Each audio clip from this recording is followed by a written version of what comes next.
Yo, bueno, algunos comentarios. En primer lugar, el resultado, que es terrible, tampoco puede sorprender mucho. Es decir, es la fotografía electoral de un momento evidente de auge de la derecha. En ese sentido, yo creo que vincular los malos resultados de la izquierda, por ejemplo, a la baja participación no es un análisis realista, y de hecho ya se vio en Madrid. Entonces conviene no hacerse trampas y asumir que la derecha ha logrado transformar en los últimos años la estructura ideológica de la sociedad española, y los datos de ayer son muy claros. No estamos ante fugas internas que se produzcan dentro de cada bloque donde el PP crezca a costa de Vox, sino que ambos crecen, crece el PP y crece Vox, porque el bloque de la derecha en su conjunto crece y la izquierda mengua. Y eso también está detrás, creo yo, del hecho de que todo el voto de Ciudadanos va a parar al PP. Es decir, la estrategia esta del PSOE de derechizarse para que le vote la gente de Ciudadanos se demuestra una vez más que no funciona, y que al contrario lo que hace es reforzar a la derecha. En segundo lugar, algo que se desprende de lo anterior. La izquierda no es una realidad sociológica preexistente al discurso y a la política, que está ahí siempre esperando a ser movilizada, ¿no? Esto que se dice a veces de que no gana la derecha sino que pierde la izquierda es mentira. Es decir, los bloques no son estables, y si las ideas y los valores fuertes de izquierdas no están presentes en el discurso público y mediático, esa sociología de izquierdas puede menguar y puede disolverse y retroceder frente al bloque de derechas.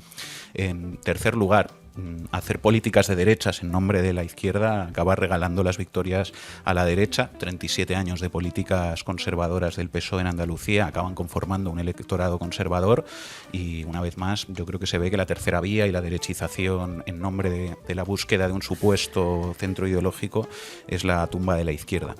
En cuarto lugar, y me quiero detener un momento en esto, el análisis que veíamos antes en la prensa, según el cual el PP moderado ha frenado a Vox, en mi opinión está profundamente equivocado, y la izquierda no debería comprarlo, como veo que por desgracia ya está sucediendo en parte.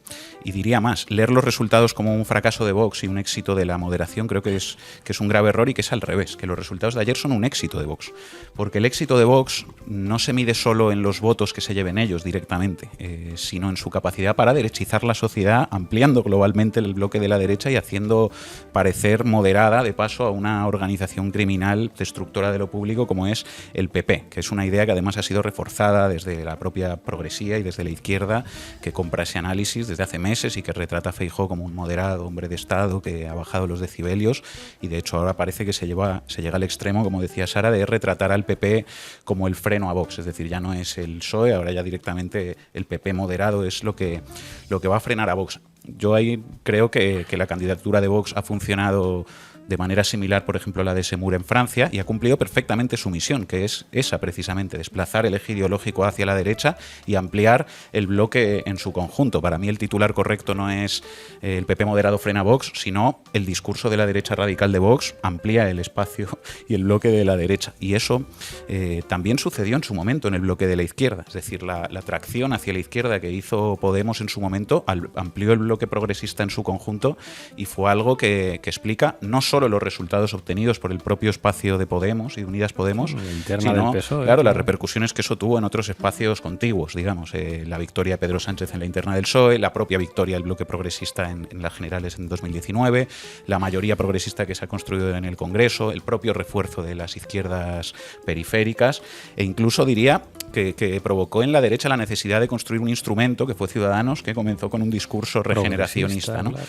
Y ahora, desde hace un tiempo ya en realidad, yo creo que está sucediendo lo mismo en la derecha. La atracción que ejerce Vox hacia la derecha, que tira hacia la derecha, amplía todo el espacio de la derecha en su conjunto, e incluso hace girar a la derecha a parte de la propia izquierda.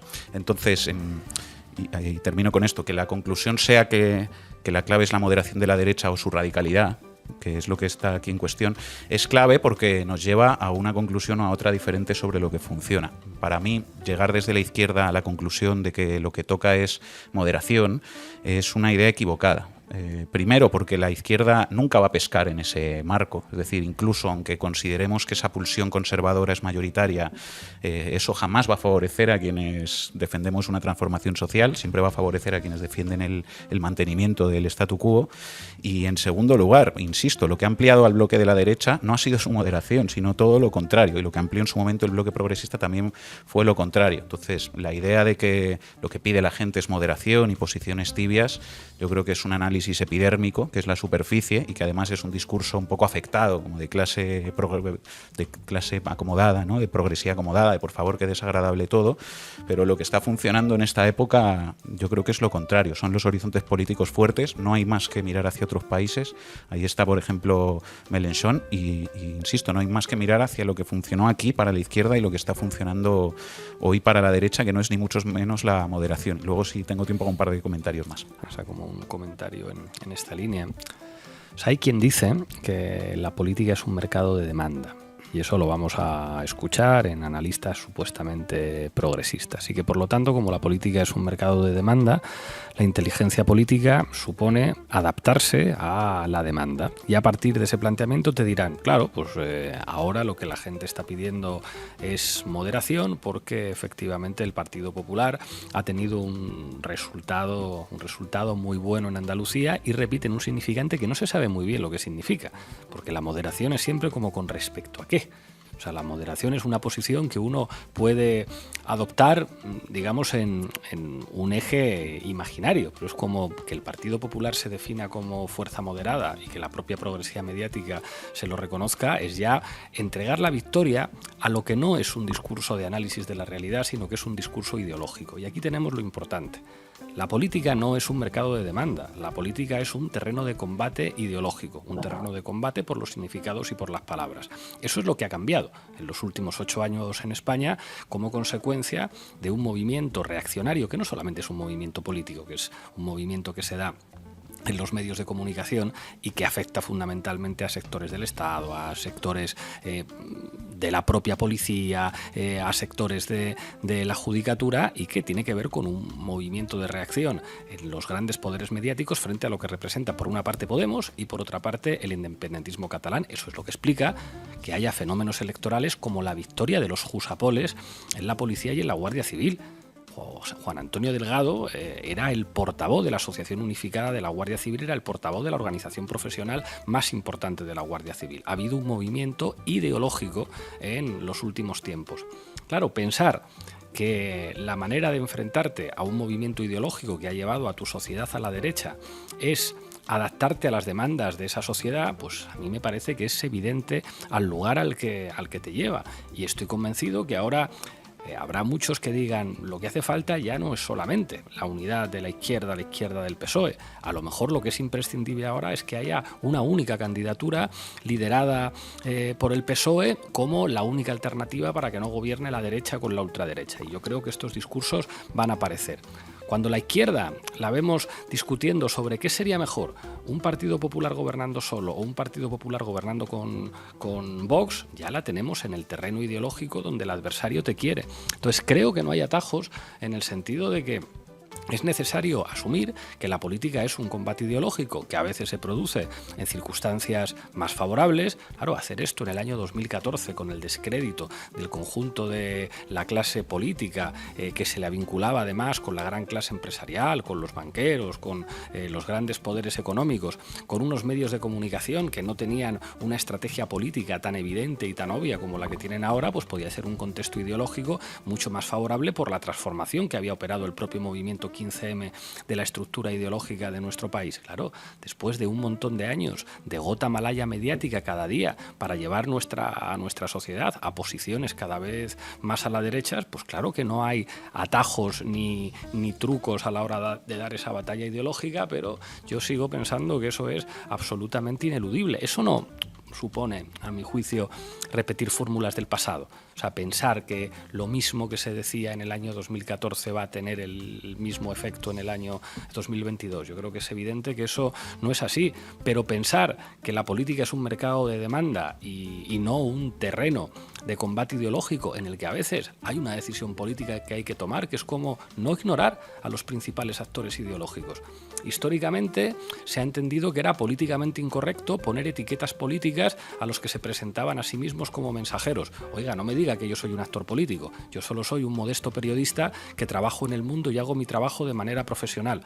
Yo soy Lucía Méndez, yo lo que hago es formar parte del partido de los no alineados y represento a los periodistas que no tienen ninguna vinculación política. Yo no soy de izquierdas ni de derechas, yo soy periodista. Esto, o sea, que parece que es una burla, esto es lo que están diciendo algunos. Y cuando la progresía mediática compra los editoriales del mundo, aquí el problema que tenemos es que a lo mejor hay que decir que los principales actores políticos en la sociedad son los que son, aunque esto sea políticamente incorrecto. No sé cómo lo veis vosotros.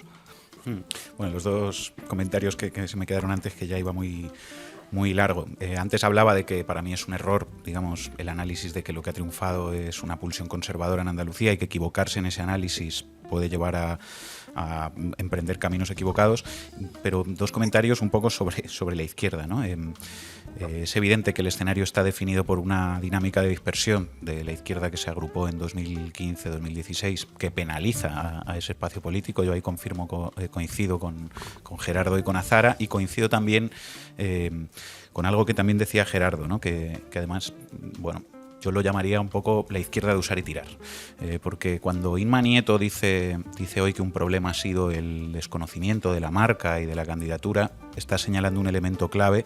Lo que pasa es que en eso no podemos echar balones fuera desde la izquierda, es decir, es un poco difícil de entender seguramente para un observador externo que la izquierda se llame de una manera diferente en cada territorio, en cada pueblo y en cada elección. No hay dos elecciones seguidas en las que la izquierda se llame igual y se respete a sí misma y a su propia marca. Yo creo que ahí ha habido una pedagogía que ha sido un poco equivocada, que era la que decía que un partido es un instrumento, que es la noción meramente instrumental de las organizaciones, como si fueran un producto de consumo que se gasta y se tira y se compra otro. Y yo creo que no funciona así. Entiendo el planteamiento y el momento en el que se hizo esa pedagogía y lo comparto hasta cierto punto, pero una organización política no solo es un instrumento, es una institución. Los partidos son instituciones y parece que nosotros somos los únicos que renunciamos permanentemente a construir instituciones. Y enfrente tenemos a la derecha y al PSOE con su iglesia y con sus sindicatos y con sus partidos de 145 años, pero nada, nosotros,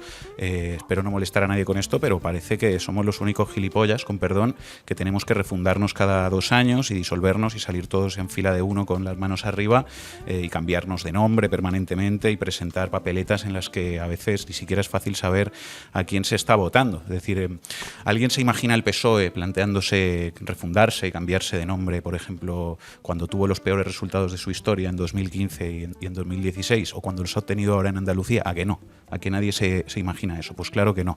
Y yo tengo la sensación de que al final los que compramos más que nadie esa lógica de la política como un mercado de demanda y esa lógica neoliberal de la sociedad individualista y líquida y de la política como un mercado de demanda que apela a consumidores individuales, somos nosotros, porque lo demás es mucho más sólido y parece que solo la izquierda es líquida. Para mí eso es un triunfo del neoliberalismo en nuestras filas, porque una izquierda sin instituciones es un triunfo del neoliberalismo, y al final las profecías autocumplidas sobre las marcas que están quemadas, que en realidad no son más que contribuir a quemarlas nosotros mismos, y que llevan a autoliquidar una y otra vez las estructuras y el tejido político que construye la izquierda, yo creo que forman parte de una pulsión destructiva y nefasta que hay que dejar atrás, y que frente a los que hablan permanentemente de superar a las organizaciones y de arrasarlo todo con napalm, yo creo que hay que cuidar las organizaciones y las marcas electorales y que nos va el país en ello. Y bueno,